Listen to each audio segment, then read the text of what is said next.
Bismillahirrahmanirrahim. Assalamualaikum warahmatullahi wabarakatuh, sahabat-sahabat yang saya sayangi sekalian. Pada siri kesempatan kali ini, sebelum saya bekerja, saya ingin menjelaskan sedikit berkaitan dengan ayat surah Al-Baqarah 185 yang mana permulaan ayatnya telah pun saya baca pada siri yang lalu, iaitu Syahrul Ramadan alladzi unzila fihi al-Qur'anu hudan lin-nas wa bayyinatin minal huda wal furqan. Pada siri kali ini sambungannya ialah faman syahida minkumus syahra falyasum وَمَنْ كَانَ مَرِيضًا أَوْ عَلَى سَفَرٍ فَعِدَّةٌ مِنْ أَيَّامٍ أُخَرَ يُرِيدُ اللَّهُ بِكُمُ الْيُسْرَ وَلَا يُرِيدُ بِكُمُ الْعُسْرَ وَلِتُكْمِلُوا الْعِدَّةَ وَلِتُكَبِّرُوا اللَّهَ عَلَى مَا هَدَاكُمْ وَلَعَلَّكُمْ تَشْكُرُونَ. Sadaqallahul Azim. Maksudnya, sesiapa yang di kalangan kamu yang menyaksikan bulan, maka hendaklah dia berpuasa. Dan sesiapa di kalangan kamu yang dalam keadaan dia sakit ataupun bermusafir, hendaklah dia gantikan puasanya pada hari yang lain. Sesungguhnya Allah menghendaki kepada kamu suatu kemudahan dan tidak ingin menyusahkan kamu.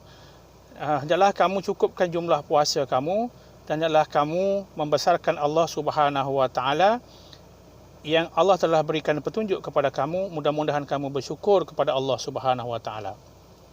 Sahabat-sahabat sekalian, dalam ayat ini Allah menjelaskan kepada kita bahawa di hujung dunia mana sekalipun kalau kita berada, maka apabila perintah puasa itu telah sampai kepada kita, maka hendaklah kita mulakan puasa itu.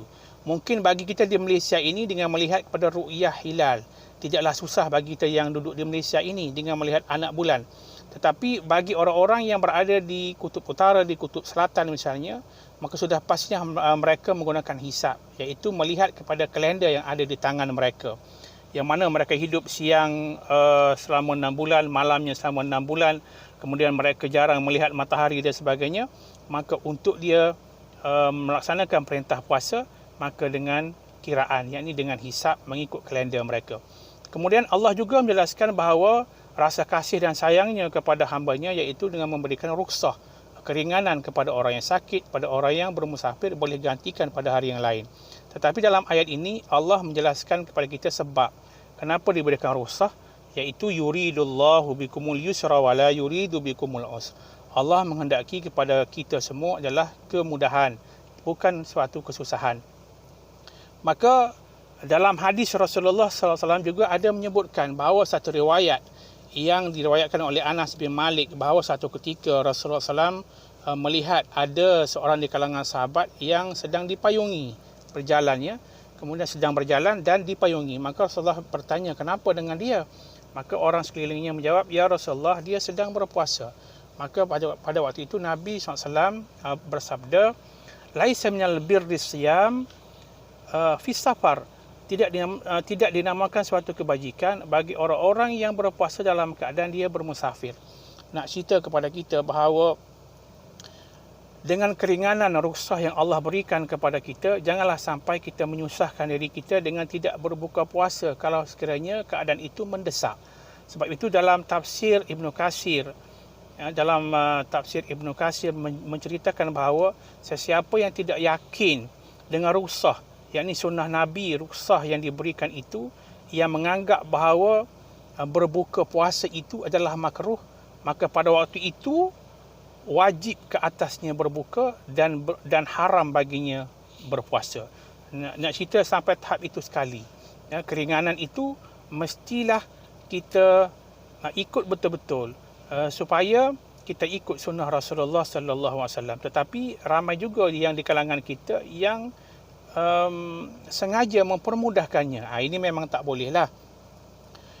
Kemudian juga Allah sebut supaya kita cukupkan jumlah puasa kita. Yakni apabila kita meninggalkan puasa, maka hendaklah kita cukupkan jumlah puasa supaya dia solid sebulan. Cukup seperti mana orang yang normal berpuasa selama sebulan itu. Kemudian walitukabbirullaha ala ma hadakum, adalah kamu membesarkan Allah Subhanahu wa taala. Perintah Allah ini Nabi Muhammad sallallahu alaihi wasallam datangkan satu contoh kepada kita, iaitu Ramadan.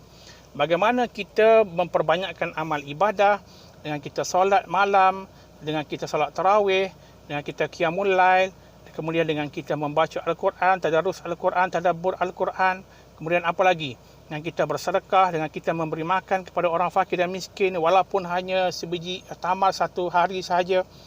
Tetapi itu semua yang kita berikan dan akhirnya kita keluarkan zakat fitrah sebagai tanda mensucikan diri kita kepada Allah Subhanahu Wa Taala.